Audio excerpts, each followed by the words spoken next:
Hello and good afternoon. This right here is a show that I'm going to try to get off its feet, and it's going to be the pilot episode of a program that I'm going to be calling Album Rant. And this is kind of a revamp of a show that I used to do on Snapchat where every week I would go over a different album on vinyl and I would just kind of talk about it and give my personal opinion on it. And I now want to upload this to YouTube and just kind of see where it goes, see where this takes us. And the very first album I want to start with is the self-titled album by Metallica, also called the Black Album. And this is their 5th studio release. Now, before I go any further, I would like to say that this is a work in progress. I'm not sure if this show is going to get picked up or anything. I hope it does. But I'm just sort of going with it and seeing where it takes us. But anyways, if you choose to comment in the comments section, I highly encourage that and I would really, really love it. Just 2 things. Please keep it respectful. You don't have to agree. If you think I'm wrong, then by all means, tell me why you think I'm wrong. But just please be respectful. Please no profanity. And please no politics. I know that it's kind of hard to connect politics to music these days, or, well, in general. But what I'm trying to say is you would be amazed at what people can connect to politics these days. And I really just want to keep this a politics-free zone. So please, no politics. So anyways, getting back to the subject of today's review, Metallica began all the way back in the early 80s. And they were originally composed of rhythm guitarist and lead vocalist James Hetfield, drummer Lars Ulrich, lead guitarist Dave Mustaine, who is now very well known for his work with Megadeth, and then bassist Rob McGovney, I want to say. Might be saying that wrong. Oh well. Anyways, through a couple of lineup changes, Mustaine and McGovney were swapped out for Cliff Burton on bass and Kirk Hammett on lead guitar. And they had a trio of very, very successful albums in the early to mid 80s called Kill 'Em All, Ride the Lightning, and Master of Puppets. These guys really, really popularized thrash metal, and I gotta say, it really means a lot to me because these were by far my favorite band back in the late 90s when I first discovered music. This is one of the very first bands that I really, really got into, and I have those albums to thank for it. But then tragedy struck, and in 1986, Cliff Burton died in a bus accident, I want to say, and he was replaced on the Master of Puppets tour by Jason Newsted.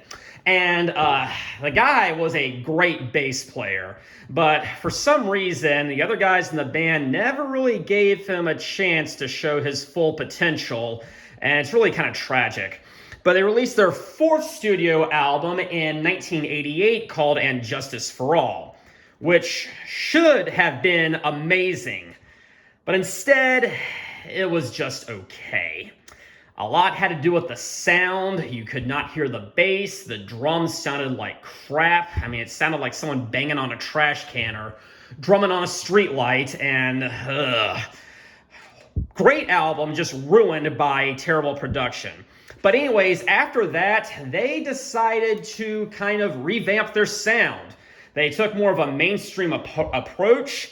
They joined forces with producer Bob Rock, who was very well known for his work with Motley Crue in the late 80s, the album Dr. Feelgood. And so he seemed like the perfect producer to bring the band back into the mainstream, and that brings us to where we are today, 1991's Metallica, also called the Black Album. So let's see what we have here on the back. It all kicks off on side 1 of record 1. This is a 2-record set because it's so long it could not fit onto a single record. But we all start off with Enter Sandman, which may be their most well-known song. And I gotta say, this is the song that got me into Metallica. This is the song that got me into metal. What actually happened was my brother, back when I was like 11, 6th grade, I want to say, or no, I was 12, yeah. 12 and I was in 6th grade. He kept trying to get me into music because I wasn't really into music at the time. And he recommended this what am I saying? This punk ska band called the Mighty Mighty Bosstones. And for maybe like a year or so, that's what I was into. But I heard a cover of Enter Sandman. I was like, wow, this sounds pretty good. And he's like, yeah, Metallica does them.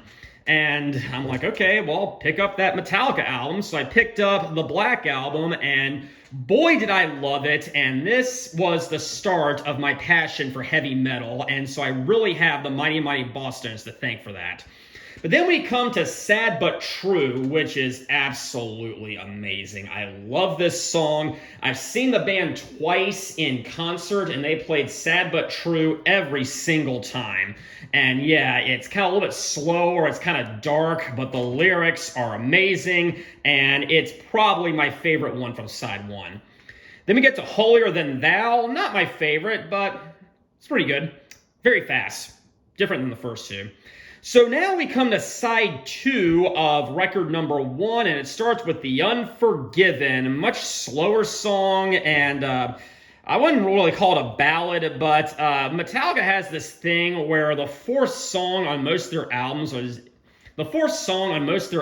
it's very slow, very melodic, and The Unforgiven is the representative on this one. Then we have Wherever I May Roam. Really kicks things back up into gear, and I love Wherever I May Roam. And then it ends with Don't Tread on Me.